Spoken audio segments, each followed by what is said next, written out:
कभी आपने किसी कमरे में ऐसी दीवार देखी है जहां अधूरे सपने टंगे हों? एक अधूरी पेंटिंग, एक अधूरा सपना। ऐसा ही एक कमरा था विवेक का। एक शहर में एक लड़का रहता था, विवेक।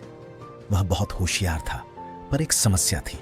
वह हर काम शुरू करता पर पूरा नहीं करता था। उसके कमरे में अधूरी पेंटिंग्स लटकी थीं। विवेक हमेशा कहता, एक दिन मैं कुछ बड़ा करूंगा। लेकिन वो एक दिन कभी आज नहीं बनता था। एक दिन शहर में एक प्रदर्शनी लगी। वहां एक बूढ़े चित्रकार ने एक सुंदर सी पेंटिंग लगाई थी, पर पेंटिंग पूरी नहीं थी। ऊपर का आधा हिस्सा बिल्कुल खाली। विवेक ने पूछा, दादाजी, ये अधूरी पेंटिंग क्यों? बूढ़े ने मुस्कुराकर जवाब दिया, क्योंकि अधूरा काम कोई नहीं खरीदता बेटा। विवेक चौंक गया। वह देर तक उस पेंटिंग को देखता रहा। बूढ़े चित्रकार ने आगे कहा, दुनिया में बहुत लोग टैलेंटेड होते हैं, लेकिन दुनिया उसी को याद रखती है जो अपने काम को अधूरा नहीं छोड़ता। कई दिनों तक विवेक उस बात को सोचता रहा। उसने तय किया कि अब वह खुद को बदल कर रहेगा। उसने चित्रकारी को फिर से उठाया। हर दिन थोड़ा थोड़ा काम करता।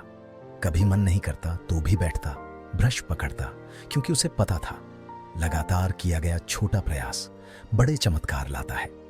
धीरे धीरे उसकी कला निखरती गई। एक दिन शहर में एक बड़ी आर्ट प्रतियोगिता का ऐलान हुआ। विवेक ने सोचा, मैं भी हिस्सा लूंगा। पर प्रतियोगिता के सिर्फ 10 दिन बचे थे और उसे एक बड़ी पेंटिंग बनानी थी। उसने पूरी जान लगा दी। दिन रात ब्रश चलाता रहा। उंगलियां दर्द करने लगीं, आंखें लाल हो गईं। लेकिन इस बार उसने खुद से वादा किया था, कुछ भी हो जाए, इस बार पीछे नहीं हटूंगा।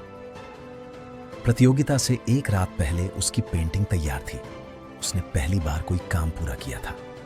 प्रतियोगिता के दिन जब वह पेंटिंग लेकर पहुंचा, अचानक बारिश शुरू हो गई। तेज हवा चली और उसकी पेंटिंग का कोना फट गया। विवेक का दिल टूट गया। वह सड़क किनारे बैठ गया। सोचा, फिर से सब खत्म। उसी समय बूढ़े चित्रकार वहां आ गए।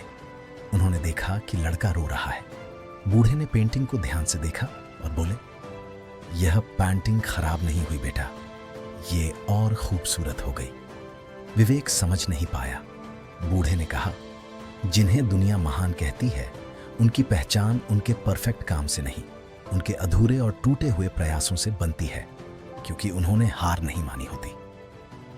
विवेक ने पेंटिंग उठाई और प्रतियोगिता में पहुंच गया। जब जजों ने उसकी पेंटिंग देखी तो चौंक गए। उन्होंने पूछा, इस फटे हुए हिस्से का मतलब क्या है?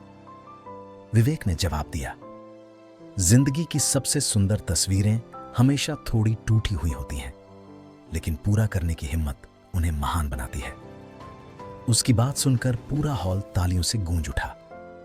विवेक को पहला पुरस्कार मिला और शहर के अखबार में उसकी अधूरी सी पेंटिंग छपी। कहानी का संदेश, रास्ता चाहे टूट जाए, हिम्मत नहीं टूटनी चाहिए।